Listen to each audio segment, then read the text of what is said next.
디아스포라라는 단어는 우리나라에도 익숙한 단어입니다. 코리안 디아스포라는 조선시대 말기를 시작해서 일제강점기와 한국전쟁 등 전쟁과 가난, 사회적 혼란을 피해 한국 땅을 떠나 미국과 중국, 일본, 중앙아시아 등 해외로 이주하게 된 이들을 가리키는 말입니다. 그리고 경제적으로 무너져가는 나라를 다시 세우기 위해 독일의 광부와 간호사로, 그리고 남미와 미국, 캐나다 등으로 집단 이민과 계약 이민을 통해서 한민족이 전 세계로 흩어지게 되죠. 중국인과 유대인, 이탈리아인 다음으로 많은 디아스포라가 있는 민족이 바로 한민족입니다. 100년이 조금 넘는 시간 동안 전 세계로 흩어져 살아가고 있는 코리안 디아스포라는 약 750만 명이라고 추산이 됩니다. 한국의 근대사가 그만큼 순탄치 않았음을 잘 보여주는 것이죠. 오늘 본문의 19절에 기록된 뿔뿔이 흩어진 사람들은 스데반의 순교 이후에 계속해서 이어지던 대박해를 피해서 흩어진 믿음의 사람들을 가리킵니다. 이들은 오늘날 레바논 지역으로, 그리고 지중해 지역으로, 그리고 터키 지역으로 퍼져나가서 각자가 있는 곳에서 열심을 다해 예수님의 이름을 전했습니다. 이들을 통해 선교 사역, 특히 이방인들, 오늘날의 그리스인으로 불리는 헬라 사람들이 그들을 향한 선교 사역이 본격적으로 시작이 된 것이죠. 오늘 본문에 등장하는 안디옥 교회는 바울의 선교 사역에 있어서 전초기지의 역할을 하는 매우 중요한 곳이 됩니다. 오늘 본문을 통해서 우리가 배울 수 있는 세 가지를 살펴보겠습니다. 첫 번째를 저를 따라서 해주시면 좋겠습니다. 첫 번째, 하나님의 흩으심에는 뜻이 있습니다. 하나님의 흩으심에는 뜻이 있습니다. 유대인들을 통해 예루살렘 교회가 거센 핍박을 받은 것은 어찌 보면 그리스도인들의 믿음의 공동체를 와해하려는 영적인 공격일 수도 있습니다. 믿음의 공동체를 무너뜨리려고 교회를 해체하려는 사단의 시도였던 것이죠. 하지만 그 교회를 무너뜨리려고 했던 그 움직임은 은혜와 성령이 충만했던, 그리고 큰 기사와 표적을 행했던 스데반이라는 사람을 반대하던 무리들로부터 시작이 됐습니다. 사도행전 6장 8절과 10절, 11절 말씀을 같이 보겠습니다. 다 함께 읽겠습니다. 스데반은 하나님의 은혜와 능력이 충만해 사람들 가운데 큰 기사와 표적을 행했습니다. 스데반이 지혜와 성령으로 말하는 것을 모두 당해낼 수 없었습니다. 그러자 그들은 돈을 주고 몇몇 사람을 시켜 스데반이 모세와 하나님을 모독하는 것을 들었다라고 말하게 했습니다. 아멘. 스데반을 반대하는 그 누구도 스데반을 당해낼 수가 없었습니다. 스데반이 지혜와 성령으로 얘기를 했기 때문이죠. 그 과정에서 유대인들은 스데반을 죽이기 위해 거짓 증인들을 세우기까지 합니다. 십계명의 이웃에 대해서 거짓 증언하지 말라고 하나님께서 말씀을 하셨는데도 이들은 그것을 어기고 스데반을 처분하려고 한 것입니다. 결국 스데반은 공회에 세워지고 심판을 받게 됩니다.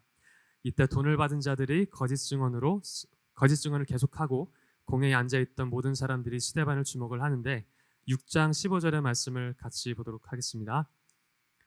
시작. 그러자 공회에 앉아있던 사람들이 모두 스데반을 주목했습니다. 그때 그의 얼굴은 마치 천사의 얼굴처럼 보였습니다. 아멘. 공회에 앉은 사람들이 스데반의 얼굴을 보자 그의 얼굴이 천사처럼 빛이 났다고 기록되어 있습니다. 그리고 이어지는 7장에서 스데반은 자신의 상황을 변호하지 않고 오히려 성령님이 임재하심을 통해서 그 공회에 있는 모든 사람들에게 말씀을 선포합니다. 그리고 되려 그들의 조상처럼 계속해서 성령을 거역하고 있음을 지적하죠.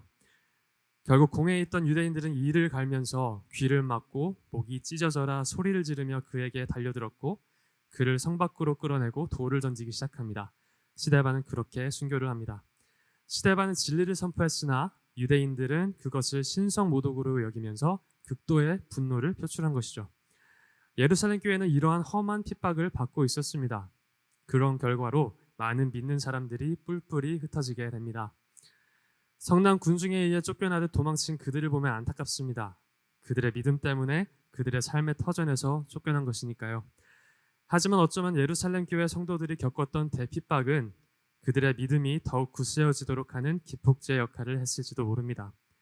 그들은 예루살렘 교회에 있는 동안 하나님의 손에 일하심을 직접 보았고 성령님의 역사하심을 통해서 설교를 하던 스데반의 모습도 목격했습니다.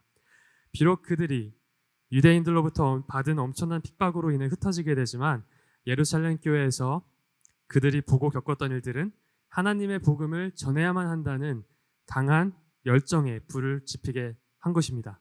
전하지 않고서는 견딜 수 없는 그 복음에 대한 열정이 생긴 거죠.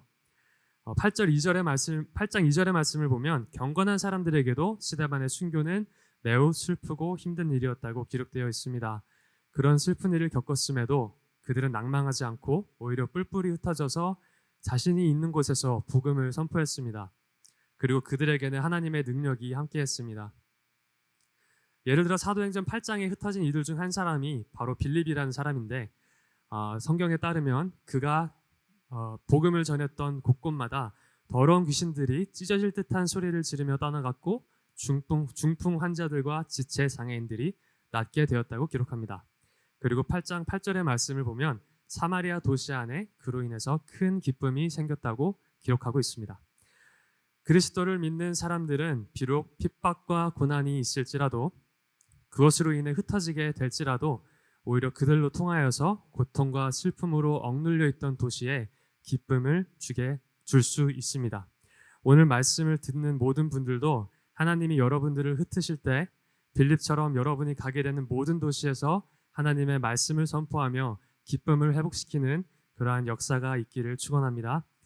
오늘 본문인 11장으로 돌아가서 그들의 이야기를 계속해서 살펴보면 이러한 주님의 능력이 흩어진 이들에게 임했다는 것을 볼 수 있습니다.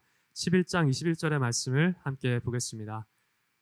시작. 주의 손이 그들과 함께 하셔서 많은 수의 사람들이 믿고 주께 돌아왔습니다. 여기서 나오는 주의 손은 기적을 일으키는 하나님의 능력을 가리키는데 하나님이 복음 전파자들과 함께 하시며 그들의 노력을 도우셨다는 것을 뜻합니다. 하나님은 하나님의 이름을 위해서 힘쓰는 모든 자들과 함께 하시며 그들에게 능력을 부어주십니다. 서로를 바라보면서 이렇게 선포할까요? 하나님을 위해 사는 인생이라면 우리가 어디를 가든지 하나님께서 그의 능력으로 함께 하십니다. 하나님께서 그의 능력으로 함께 하십니다. 아멘. 여러분을 통해 드러나는 하나님의 능력으로 인해 많은 이들이 기쁨을 회복하고 하나님께 돌아오게 되기를 축원합니다. 두 번째 교훈을 보겠습니다. 함께 따라해 주시면 감사하겠습니다. 늘 하나님께 붙어 있으십시오. 하나님께 붙어 있으십시오. 박해를 피해 뿔뿔이 흩어졌던 성도들을 통해 그리스도의 이름이 전파되고 있다는 소식이 전해지자 예루살렘 교회는 바나바를 안디옥으로 보내게 됩니다. 11장 22절에서 24절의 말씀을 보겠습니다. 11장 22절에서 24절의 말씀을 같이 보겠습니다. 시작. 이 소식이 예루살렘에 있는 교회에 전해지자 그들은 바나바를 안디옥으로 보냈습니다.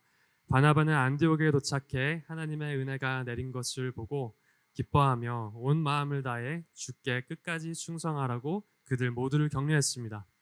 그는 착하고 성령과 믿음이 충만한 사람이었기 때문에 수많은 사람들이 주께 나오게 됐습니다. 아멘. 바나바는 성품과 행동에 있어서 매우 훌륭한 사람이었습니다. 바나바는 하나님의 은혜가 다른 사람들에게 전해지는 것을 매우 기뻐하였고 모두가 끝까지 하나님께 충성하기를 격려했습니다. 그리고 그의 착하고 성령과 믿음이 충만한 성품을 통해 수많은 사람들이 주께 나오게 되었다고 성경이 기록하고 있습니다. 바나바에게는 별명이 있었는데요. 그의 별명은 바로 위로의 아들, 권면의 아들이었습니다. 그는 권면과 위로에 아주 탁월했던 사람이었습니다. 위로라는 말을 한번 생각해 보겠습니다. 위로를 잘 해주는 사람을 떠올려 보면 그는 어떤 사람일까요? 조심스럽게 몇 가지 질문을 던지고 싶은데요. 대답하지 않으셔도 좋습니다. 요즘 흔히 말하는 흑역사가 있는 분이 계실까요? 모두가 다 있겠죠. 그리고 그러면 우리가 웃어 넘길 수 있는 그런 흑역사 말고 차마 말하지 못할 부끄러운 행동을 해보신 분들도 계신가요? 말 실수 때문에 큰 곤란에 빠져보신 분이 계실까요? 오해를 사서 소중한 관계가 흐트러진 것을 경험해 본 분이 계실까요? 이별의 아픔을 당해본 분이 계실까요? 아무도 이해해 줄 것 같지 않은 문제를 품고 며칠 동안, 몇 달 동안 끙끙 앓아보신 분이 계신가요? 이건 다 제 이야기인데요. 이런 일들을 제가 겪어봤기 때문에 이런 일들을 겪으면서 힘들어하고 있는 사람들에게 다가가서 위로해 줄 수 있고 공감해 줄 수 있고 그 사람들의 마음을 이해해 줄 수가 있습니다. 어떻게 보면 이런저런 일을 다 겪어보며 살아온 것도 참 감사한 일입니다. 위로해주고 품어줄 수 있는 사람이 더 많아지는 것이니까요. 어떤 일을 겪어본 사람만이 그 일을 겪고 있는 이들에게 다가가서 참된 위로를 건넬 수 있습니다. 그 아픔을 겪어보아야 그 사람의 마음을 잘 헤아릴 수 있고 공감하고 위로해 줄 수가 있습니다. 여기 앉아있는 모든 분들, 여러분들이 각자 살면서 겪어온 문제들이 다 다르죠. 저는 초등학교 졸업하고 가족들과 함께 중국으로 넘어가서 5년 동안 살다가 왔습니다. 막 사춘기를 겪을 나이에 언어 차이와 언어 장벽과 문화 차이를 겪었죠. 언어가 다르니까 더 눈치를 많이 보게 되고 문화가 다르니까 무엇을 하든지 더 조심할 수밖에 없었습니다. 그래서 타지에서 이방인으로 산다는 것이 어떤 것인지 전 매우 잘 알고 있습니다. 외국인들 사이에서 살아보지 않았다면 언어 장벽이나 문화 차이가 주는 그 막연함을 제대로 이해할 수가 없습니다. 여행하며 느끼는 것과 그곳에 살면서 느끼는 것은 아주 큰 차이가 있습니다. 여행에는 끝이 있고 집에 돌아갈 날이 있지만 만약에 그곳에 산다면 그것은 일상이 되니까요. 그러한 상황이 되면 그 벽을 부수고 돌파하든지 아니면 그 벽 앞에 주저앉아 낙담하거나 타협하게 됩니다. 그리고 많은 경우에 사람들은 후자에 속하게 됩니다. 그래서 상처와 응어리들이 수도 없이 많이 쌓이게 되고 그렇게 우리는 어른이 되는 거죠. 마찬가지로 자녀를 키워보지 않은 사람은 자녀에게 매를 들고 훈육해야 되는 그 복잡하고 무거운 부모의 심정을 알 수가 없습니다. 저도 아직은 모르고요. 우리가 각자 살아오면서 겪었던 일들이 있는데 그 일들을 함께 나눌 수 있는 시간이 있으면 좋겠다는 생각이 있습니다. 자기 절망적이거나 비애주의적인 방향으로 치우치기 위해서가 아니라 내가 이런 일들을 겪었는데 예수님을 통해서 이렇게 극복할 수 있었다라는 간증을 나눌 수 있도록 말이죠. 그래서 우리가 그리스도인으로서 부름을 받아 살아간다는 것은 우리 삶에서 경험했던 하나님의 은혜를 증언하는 것입니다. 그 은혜를 잘 발견할 수 있는 눈이 우리에게 있기를 축복합니다. 우리가 겪었던 일들을 잘 돌아보고 그 안에서 하나님의 은혜를 발견해서 비슷한 일들을 겪고 있으나 헤어나오지 못하고 있는 그리스도의 이름을 아직 모르는 사람들에게 다가가서 하나님의 이름의 능력으로 그 일들을 이겨낼 수 있다고 전하는 것입니다. 이것이 선교이고 주님의 이름을 전하는 주님의 일입니다. 그리스도께서 우리 삶 가운데 행하신 일들을 잘 돌아보고 발견한다면 우리는 그것을 전할 수 있습니다. 우리가 경험한 복음을 전하는 선교사가 되는 것이죠. 이번 아울리치를 준비하고 있는데요. 우리가 만나게 될 친구들은 한국인 아버지와 베트남에서 오신 어머니 사이에서 태어나 자란 친구들입니다. 사실상 한국에서 태어나 자란 아이들인데 외모와 피부색이 조금 다르다는 이유로 학교에서 그리고 길거리에서 알게 모르게 많은 상처와 차별을 받으면서 자랐을 것이라 제가 생각을 하고 있습니다. 우리가 이 친구들을 만나서 어떤 것을 위로해주고 어떤 격려를 해줄 수 있을지 우리가 함께 기도하면서 아울리치를 준비했으면 좋겠습니다. 다시 본문으로 돌아가서 바나바가 위로와 권면의 아들이라고 불린 것은 그가 많은 일들을 겪었던 사람이었고 그 일들 가운데서 그리스도의 능력을 통해 그에게 닥쳐왔던 어려움들을 잘 이겨내었던 사람이라는 것을 우리가 짐작할 수 있습니다. 바나바는 안디옥의 성도들이 굳은 마음으로 주께 붙어 있을 것을 당부합니다. 마음의 분명한 목적과 뜻을 갖고 주님께 헌신하라. 즉 모든 상황 속에서 하나님과 함께 할 것을 결단하라는 것을 말이죠. 바나바가 이렇게 결단을 당부한 것에는 이유가 있습니다. 바로 그들에게 박해와 시험들이 곧 닥칠 것이기 때문이죠. 바나바는 예루살렘 교회에서 그것을 미리 겪었고 그럴 때일수록 분명한 목적과 가치관, 즉 믿음을 지키는 것이 중요함을 그는 알고 있었습니다. 오늘날 한국 교회는 과거 예루살렘 교회 성도들이 당했던 만큼의 핍박이나 박해는 받고 있지 않죠.